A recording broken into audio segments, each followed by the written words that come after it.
충청도 어느 마을에 은어송이라는 총각이 살고 있었습니다. 은어송은 어려서부터 두 부모를 잃고 남의 집 머슴살이를 하며 홀로 외롭게 살아가고 있었습니다. 그는 일가 친척은 물론 마음을 나눌 친구 한 명 없이 살아가다 어느 날 식장산이란 마을 인근 산에 올라 나무를 하다 우연히 허름한 차림의 스님 한 분을 만나게 되었습니다. 이복의 젊은 시주 내 배가 고파 다리 하나 움직일 힘이 없네. 거 보아하니 품에 쌀밥이 있는 듯한데 우리 사이좋게 나눠 먹는 게 어떠신가? 예, 어송은 우연히 만난 중에 말에 깜짝 놀랐는데 그의 품에는 스님의 말대로 주먹밥 2개가 들어있던 것이었습니다. 스님이 무슨 냄새를 맡는 건가? 혼자 무슨 말을 그리 중얼거리나? 아닙니다. 아무것도. 은어송은 허름한 스님의 말에 선뜻 자신이 가지고 있던 주먹밥 하나를 주어 두 사람은 햇빛 잘 드는 바위에 앉아 맛있게 밥을 나누어 먹었습니다. 두 사람 모두 시장하던 터라 개눈 감추듯 주먹밥을 먹어치웠고 어느 정도 허기를 면하자 스님이 어송에게 말하였습니다. 거 나에게 나눠주어 젊은 시주가 많이 먹지 못해 미안하구만. 괜찮습니다. 저야 주인 집에 가면 저녁을 먹으니 스님이야말로 식사가 모자르시지요. 이놈의 배를 다 채우려면 주먹밥 10개는 못 먹겠나? 그건 그렇고 이렇게 만난 것도 인연인데 우리 통성명이나 하세. 나는 저기 위에 고산사에서 수도를 하는 버뭉이라는 땡중일세. 저는 은어송이라고 합니다. 요밑 마을의 김진사 댁에서 머슴일을 하고 있지요. 은어송이라 그 이름 한번 좋구먼. 버뭉이라는 스님은 오늘 처음 만난 은어송이 마음에 들었습니다. 먹을 것이 귀한 시기인데 자신에게 선뜻 먹을 것을 나눠준 행동거지하며 한눈에 보기에도 순박해 보이는 인상의 이 총각이 그는 왠지 마음에 들었습니다. 버뭉 스님은 자신을 땡중이라 말했지만 실은 그는 수십 년간 불도에 정진한 도력이 높은 고승이었습니다. 두 사람은 이날의 인연으로 서로 가까워지게 되었는데 은어송이 매일 식장산에 올라 뗄나무를 하다가도 점심때가 되면 버뭉 스님을 찾아가 자신이 준비해온 점심을 나누어 먹었습니다. 어송아, 오늘 반찬은 무엇이냐? 버뭉 스님이 자신을 찾아온 어송을 보고 반기며 말하자 어송이 들고 있던 보자기를 내밀었습니다. 마침 어제 마을에 잔치집이 있어서 이를 도와주고 음식을 좀 싸왔습니다.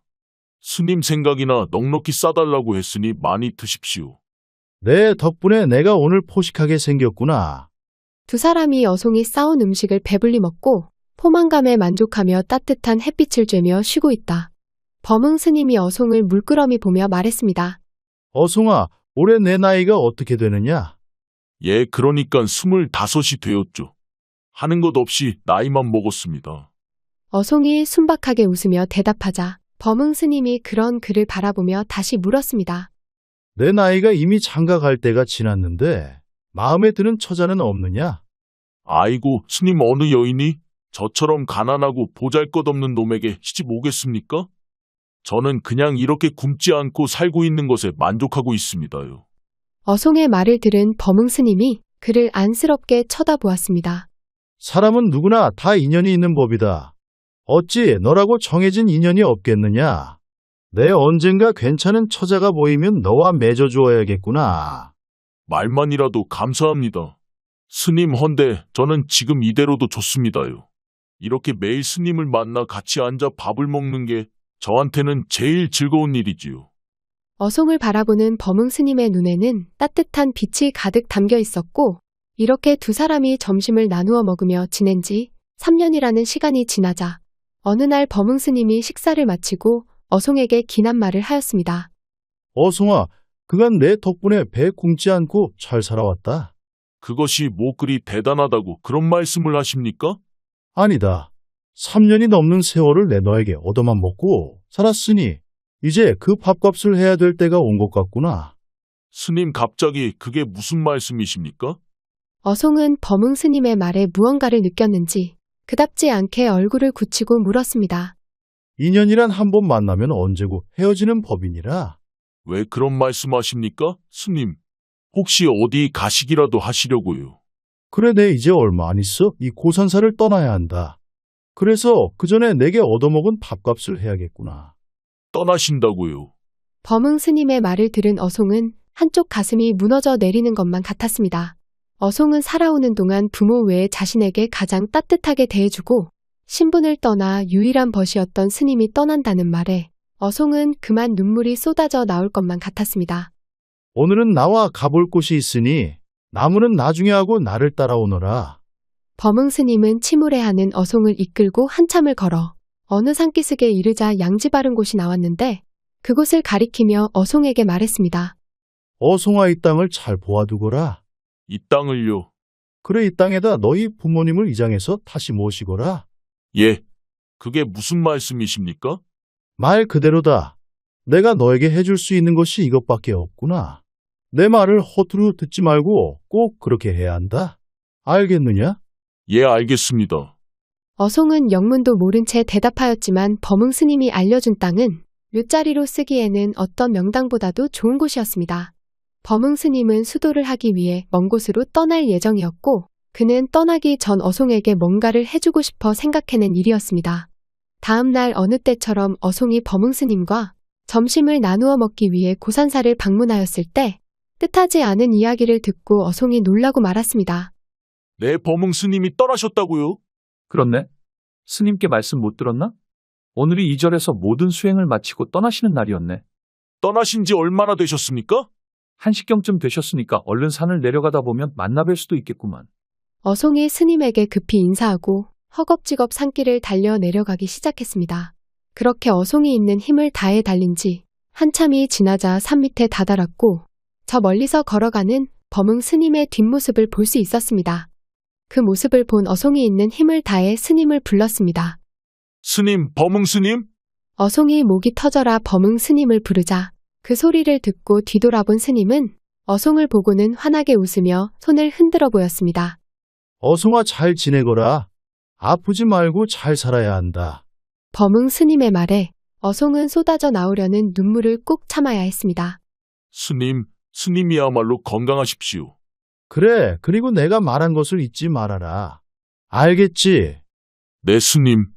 두 사람이 서로를 보며 손을 흔들다 어송이 스님을 향해 큰 절을 올렸고 그런 그에게 범흥 스님 역시 두 손을 모아 합장을 해보였습니다. 그 길로 범흥 스님은 자신이 가던 길을 걸어가자 그 모습이 안 보일 때까지 어송은 스님의 뒷모습만 바라보며 서 있었습니다. 다음 날 어송은 스님이 당부한 대로 부모님의 유해를 수습해서 스님이 정해준 묘자리로 이장을 하게 되었습니다. 하루 종일 걸려 모든 일을 마치고 어송이 해가 질 무렵 산길을 따라 내려오는데 누군가가 맞은편에서 소를 끌고 오다 어송을 보더니 안절부절 못하는 것이었습니다. 그러다 그 사람이 갑자기 소를 버려두더니 뒤돌아 냅다 도망쳐버렸습니다. 그 모습에 어송은 그를 큰 소리로 불렀습니다. 아니, 이보시오. 소를 두고 어디 가시는 게요? 소는 가져가야지요. 어송이 그의 등에 대고 불러보았지만 그 사람은 뒤도 돌아보지도 않고 주랭랑을 쳐버렸습니다. 도망친 사람은 실은 이웃 마을에서 주인 몰래 소를 훔쳐와 내다 팔려고 가는 길에 어송과 마주치자 자신 혼자 지레 겁을 먹고 소를 버려두고 도망친 것이었습니다. 아니, 그렇게 가버리면 소는 어찌하면 좋나? 황당한 어송이 어찌해야 하나 고민하다 한참을 기다려도 도망갔던 이가 돌아오지 않자 하는 수 없이 소를 끌고 자신의 집으로 돌아와야 했습니다. 그날 저녁 집으로 돌아와 소를 집마당에 묶어놓고 저녁을 먹은 뒤 일찌감치 잠에 들려고 누운 어송의 귓가에 갑자기 여인의 목소리가 속삭이듯 들려오는 것만 같았습니다. 주인장 계신가요? 아무도 안 계셔요? 어송이 가만히 귀 기울여 들어보니 정말로 어느 여인이 집 앞에서 집주인을 부르는 소리가 들려 문을 열고 나가 보았습니다. 누구시오? 그가 나가 살펴보자 집 앞에는 보따리를 안고 있는 갓 스물이나 되어 보이는 어린 여인이 잔뜩 웅크리고 있다. 어송을 보고 기어 들어가는 목소리로 말하였습니다. 묵을 곳이 없어서 그런데 하룻밤만 재워주시면 살해는 꼭 하겠습니다. 그 소리에 어송이 여인을 살펴보자 꾸미지 않은 수수한 모습이었지만 그 자태가 남달리 고와 평범한 집안의 여인 같지 않아 보였습니다. 이곳은 저 혼자 사는 데다 누추하고 방이 하나밖에 없소. 처자께서 묵으실 만한 곳이 못 됩니다. 허니 다른 집을 찾아서 알아보시는 게 좋을 듯 싶습니다. 말을 마친 어송이 몸을 돌려 집 안으로 들어가려 하자 여인이 다급히 그의 팔을 잡으며 사정하듯 말하였습니다. 밤이 깊은 데다 여인의 몸으로 모르는 길을 어찌 찾겠습니까? 불편하시더라도 하룻밤만 부탁드립니다. 헛간이라도 좋으니 재워만 주시면 그 은혜는 꼭 보답하겠습니다. 그녀가 사정하며 말하는데 어송은 그녀의 손길이 닿은 팔에서 전기라도 감전된 듯 울리는 것만 같아 정신을 차리고 말했습니다. 그럼 일단 안으로 들어오시지요. 네, 감사합니다. 정말 감사합니다. 여인이 방 안으로 들어오자 어두운 곳에서 볼 때보다 그 자태가 더욱 곱고 아름다워 어송은 곁눈짓만 할 뿐 감히 똑바로 쳐다보질 못하고 있었습니다. 두 사람이 아무 말도 못하고 앉아만 있자 여인이 어송에게 어렵사리 말을 꺼냈습니다. 저 먼 길을 걸어와 끼니를 해결하지 못해 그런데 혹시 집안에 먹을 것이 있으면 조금만 주시겠어요? 그녀의 말에 어송이 난감한 얼굴을 하고 대답했습니다. 이를 어쩌지요. 제가 남은 밥을 다 먹어버려. 먹을 것이라고는 생쌀밖에 남지 않았습니다. 보아하니 소도 한 마리 있던데요. 그녀의 말에 어송이 깜짝 놀라 대답했습니다. 그 소는 제 소가 아니라서 잡으면 안 됩니다. 그것이 어떻게 된 거냐면 길을 가다 누군가 갑자기 소를 두고 달아나 버려 어쩔 수 없이 끌고 온 것입니다. 그러시군요. 그럼 쌀이라도 조금 내어주실 수 있으신가요? 네, 그러죠. 잠시만 기다리시지요.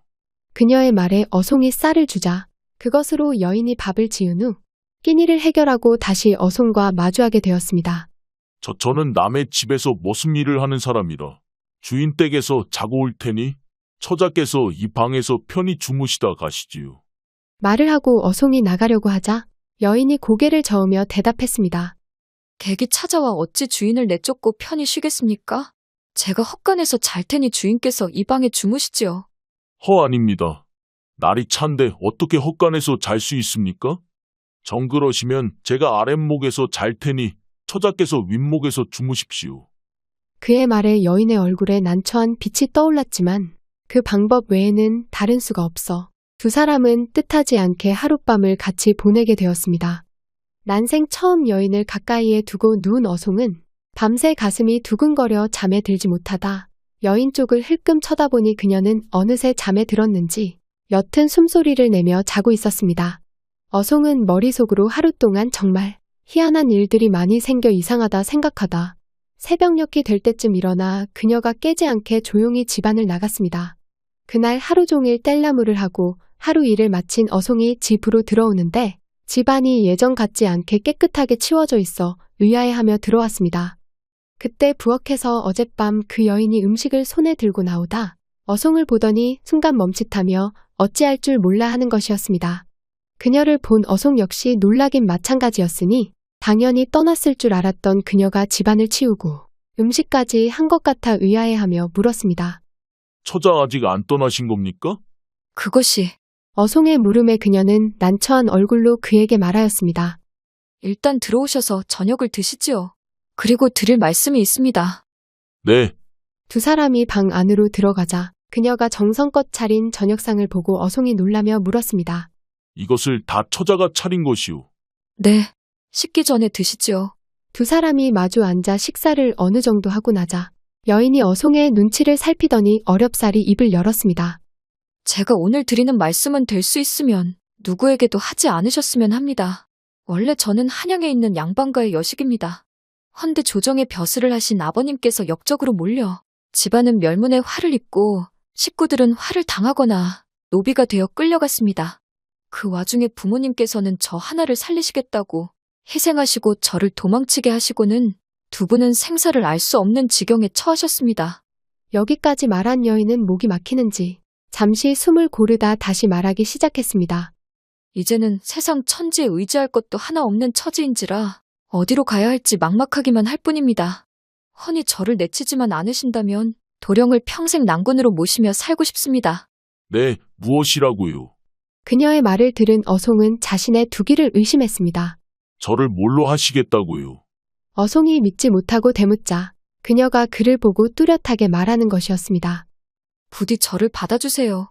세상 사람들이 저를 역적의 딸이라고 욕할지언정 저는 하늘을 우러러 부끄러울 것 없는 몸입니다. 여인의 당찬 말에 어송은 자신에게 벌어지는 일들이 믿기 힘들었습니다. 저는 가진 것이라고는 하나 없는 가난하고 보잘것없는 몸인데 처자같이 귀한 분께서 어떻게 저 같은 사람과 인연을 맺을 수 있습니까? 어송의 말에 여인이 자신이 가지고 있던 짐 보따리를 풀고 안에 있던 것을 어송에게 보여주며 말했습니다. 재물이라면 걱정하지 않으셔도 됩니다. 우리 두 사람이 평생 쓸 정도의 재물은 되니 부디 더는 제청을 거절하지 말아주세요. 그녀가 내민 보따리 안에는 금과 은뿐만 아니라 귀한 폐물들이 가득 있어 얼핏 보기에도 고래등 같은 기와 집을 몇 채는 사고도 남을 금액으로 보였습니다. 갑자기 내게 이런 일이 생기는지 모르겠구려. 혼잣말을 중얼거리는 어송은 자신에게 생기는 이 꿈만 같은 일들을 받아들이기로 마음먹고 그날 저녁 물 한 그릇을 떠다 놓고 두 사람은 부부의 인연을 맺게 되었습니다. 그렇게 두 사람이 부부의 연을 맺고 신혼생활을 시작하자 동네 사람들은 갑자기 어송이 아리따운 처녀를 아내로 맞은 것을 두고 쑥덕거리며 궁금해하였습니다. 아니 어송이가 뭐 볼 게 있다고 저런 처녀가 시집을 왔나 몰라? 그러게나 가만 보니까 말하는 거나 행동하는 게 평범한 집 처녀는 아닌 것 같던데 어송이가 아주 복이 제대로 터졌구만 터졌어. 저리 고운 색시를 얻은 데다 살림도 눈에 띄게 좋아졌더라고. 사람들의 말처럼 어송의 살림살이는 이전과 비교도 안 되게 좋아지고 얼마 안가 어송은 그가 하던 머슴 일까지 그만두게 되었습니다. 내가 할 줄 아는 것이라고는 평생 남의 집 모슴살이 밖에 안 해보았는데 앞으로 무얼 하며 살라는 것이오. 앞으로 먹고 사는 걱정은 마시고 글 공부를 하시지요. 글 공부라니 나보고 과거라도 보라는 것이오. 네, 물론이죠. 늦은 밤 어송 부부가 마주 앉아 이야기하는데 어송의 얼굴에 당혹한 빛이 가득했습니다. 천자문도 제대로 못 배운 내가 글 공부를 한다고 한들 어느 세월에 과거에 합격하겠소. 그래도 하셔야 합니다. 난감해하는 어송과 달리 그녀의 얼굴에는 단호한 빛이 가득했습니다. 앞으로 평생 남의 집 머슴 생활만 하시며 사실 생각이신가요? 남자로 태어나셨으면 한 번쯤 입신양명을 꿈꿔보셔야지요. 서방님이 출세하셔야지만 앞으로 태어날 우리 아이들도 더 나은 환경에서 키울 수 있지요. 그게 무슨 소리요? 우리한테 아이가 생긴다니. 말씀 그대로예요. 서방님은 얼마 안 있으면 아빠가 되실 거예요. 그럼 부인이 아이를 가진 것이오. 어송은 부인의 말에 날아갈 듯 기뻐하며 그날부터 그녀의 말을 들어 글 공부를 시작하게 되었습니다. 너무 늦은 나이에 해보지도 않은 글 공부를 하며 어송은 많은 어려움을 겪었지만 그럴 때마다 어송의 부인은 남편을 북돋으며 어송이 글 공부에만 전념하도록 모든 지원을 아끼지 않았습니다. 그 사이 두 사람에게는 건강한 사내 아이가 태어났고 아버지가 된 어송은 더욱 힘을 내 글 공부에 전념하였습니다. 내가 아무리 들여다봐도 머릿속에 잘 들어오지 않는구려. 어느 늦은 밤 책을 보고 있던 어송이 한숨을 내쉬며 한탄하자 그의 부인이 어송을 보며 부드럽게 말하였습니다. 너무 조급하게 생각하지 마셔요. 계속 노력하시다 보면 언젠가는 서방님의 학문은 자신도 모르게 성장해 있으실 거예요. 글을 읽으시다 모르시는 부분이 있으면 제가 한번 봐드리지요. 그래 주시겠소. 이 부분이 아무래도 이해가 되질 않소. 어디 봐요? 어송의 부인은 현모양처일 뿐 아니라 어떨 때는 둘도 없는 훌륭한 글 선생이 되어 어송의 글 공부를 도와줘 점차 시간이 흐르자 그의 학문은 어느 정도 수준에 이르게 되었습니다. 그렇게 어느덧 10여 년의 세월이 흐르고 이제 어느 정도 자신이 생긴 어송은 과거에 응시해보았지만 결과는 낙방을 하였고 어송은 자신을 자책하며 상심에 빠지게 되었습니다. 10년이 넘는 세월을 바쳤는데 낙방이라니. 부인 얼굴을 볼 면목이 없구려. 너무 상심하지 마셔요. 평생 글 공부를 해도 붙기 힘든 것이 과거 시험입니다. 포기하지 말고 계속하시다 보면 꼭 합격하실 테니 힘을 내셔요. 부인, 그녀의 말에 힘을 얻은 어송은 이후로도 글 공부에 모든 노력을 쏟아부어 과거 시험에 응시했지만 번번이 낙방하였고 어송이 좌절하며 포기하려고 할 때마다 그의 부인은 어송을 다독이며 다시 일으켜 세웠습니다. 그녀의 끝없는 믿음과 어송의 노력이 있어서인지 그의 나이 40이 될 쯤 결국 어송은 과거에 합격하게 되었습니다. 장원급제한 어송이 어서와를 꼽고 금이환양하며 집으로 내려오자 동네 사람들은 그 소식을 듣고 그를 구경하기 위해 몰려나왔습니다. 설마 했는데 진짜 어송이가 과거에 합격했다니 이게 무슨 일이야? 그러게 그것도 장원급제 했다니 세상이 뒤집힐 일이지. 처 하나 잘 얻더니 팔자가 바뀌어도 완전 바뀌었네. 사람들의 환대를 받으며 집으로 돌아온 어송은 아내와 아이들을 보고 기쁨을 함께 나누었고 특히 그의 부인에게 진심으로 감사했습니다. 이 모든 게 부인 덕분이요.